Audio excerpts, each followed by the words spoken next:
What's going on, everybody? It's your buddy, it's your pal Spaz, Phoenix, the YWC Reality Check, here to think and talk and discuss with you guys 3 rumors I've heard about tomorrow night at Summerslam, and they're all returns, interferences to a certain degree.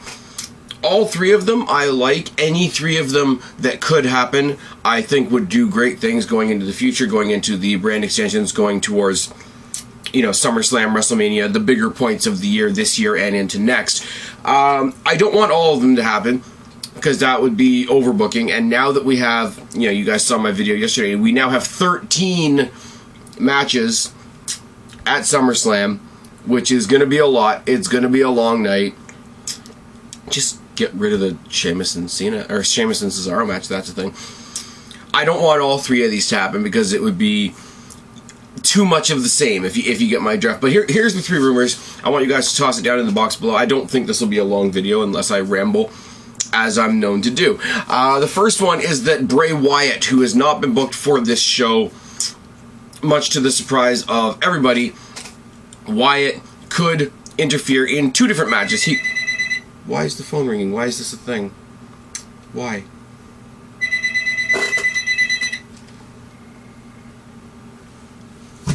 Why? Just bear with me, guys. Bear with. And bear with. Sorry about that. Wyatt could attack Randy Orton. Now, there was a stare down on SmackDown between Bray Wyatt and Randy Orton, which I thought was great. Little subtle thing where it's just like, ooh, that could be good. If Wyatt were to attack Orton, it would lessen the blow of Brock Lesnar beating Randy Orton, because we all it's pretty well known, or it's pretty well assumed anyway, that Brock Lesnar is going to go in there and destroy Randy Orton. I'm in the middle of watching JD from NY right now go on his spiel about how we cannot have Brock Lesnar lose. So Brock Lesnar is going to win, according to most people, and fuck, you can tell I'm doing this without a script. He's going to win, and Randy Orton just came back, so immediately losing his first match would hurt him.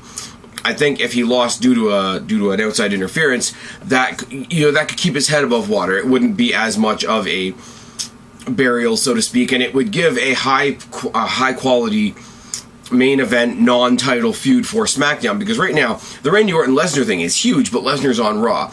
You want something you want to watch on SmackDown, Orton versus Wyatt could be your thing. The other part of the Bray Wyatt, interference rumor is he could interfere in the title match between Dolph Ziggler and why can't I talk today? Dolph Ziggler and Dean Ambrose. And he could just fuck them both up, and there could be a non-finish, and it could go to the next pay-per-view. Now, if you want to sell, I believe it's Backlash, if you want to sell the first SmackDown-specific pay-per-view on the network, Roddy Raw, you know, this is SmackDown's first show, they got to do something to go against the fact that Raw has not only a brand new champion, but a brand new championship. Sign me up next month for Bray Wyatt versus Dean Ambrose versus Dolph Ziggler in a triple threat match. That would sell your pay-per-view. Partner that up with, or, you know, have a rematch between Ambrose and Ziggler and Wyatt versus Orton, or throw Wyatt in the scenario. Why are we beeping? Why is this? This is why I don't, guys, you ever wonder why I don't do videos during the day? I have the house to myself today, which is why I might be doing a couple of videos actually during the day.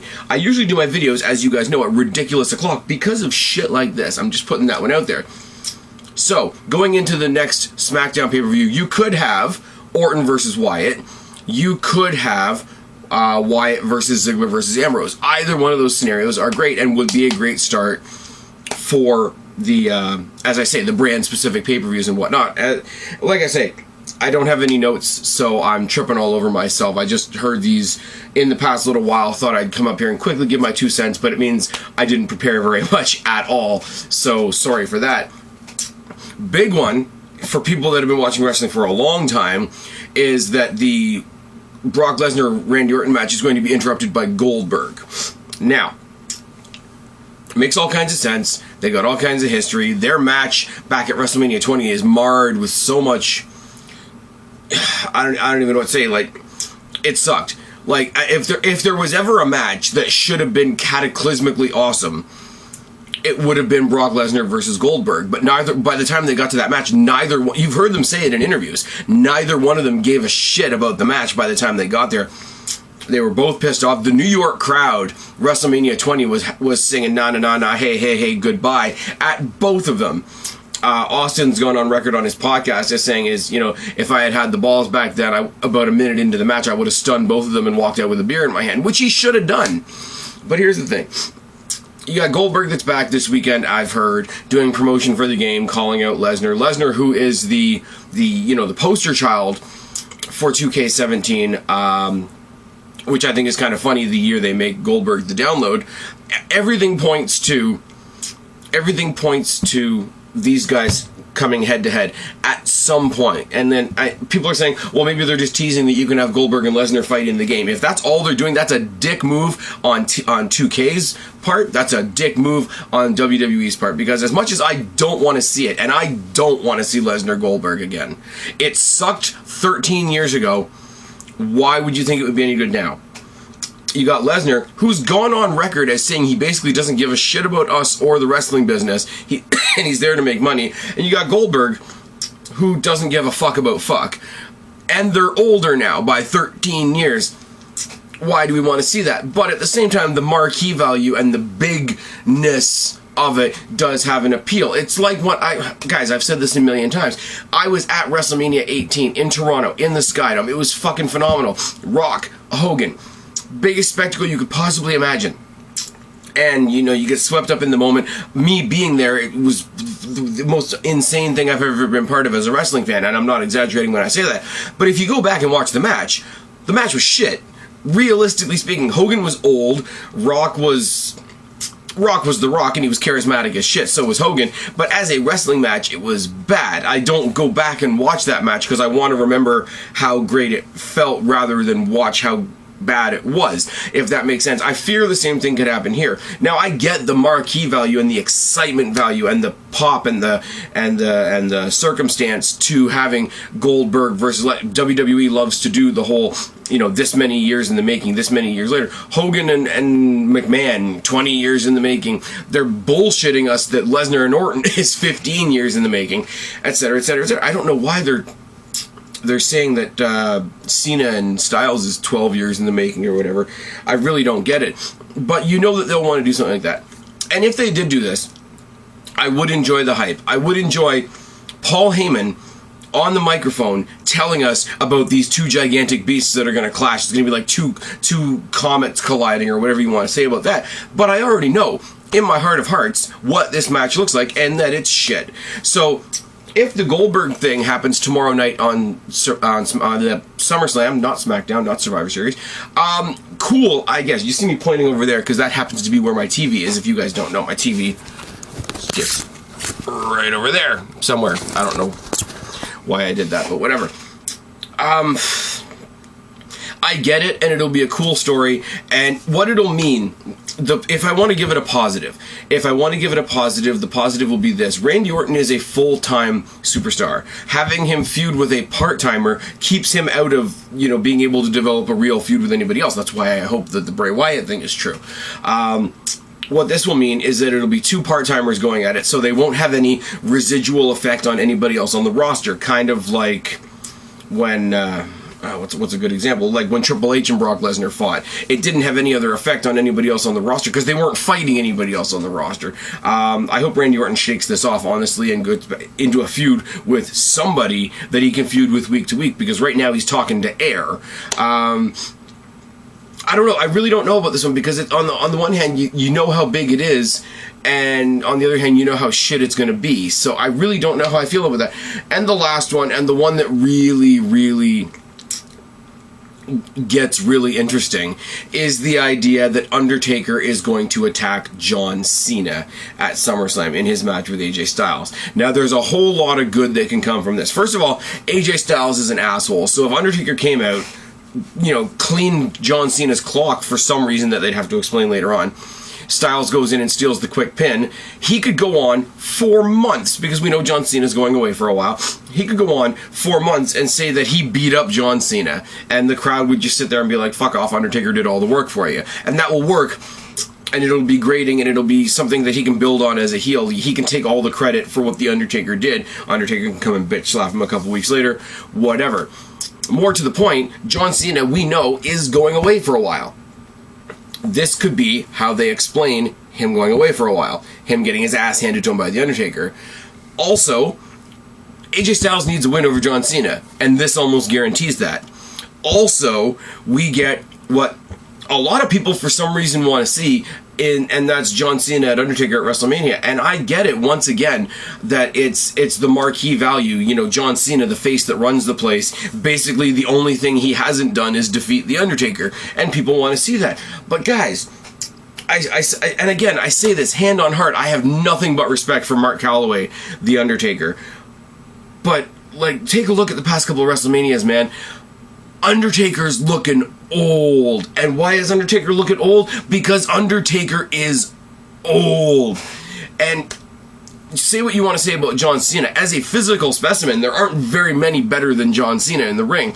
It's gonna be very, very obvious if they fight at WrestleMania how old The Undertaker is. Now, I get it. Passing of the torch, Ric Flair, Shawn Michaels. We could do something like that.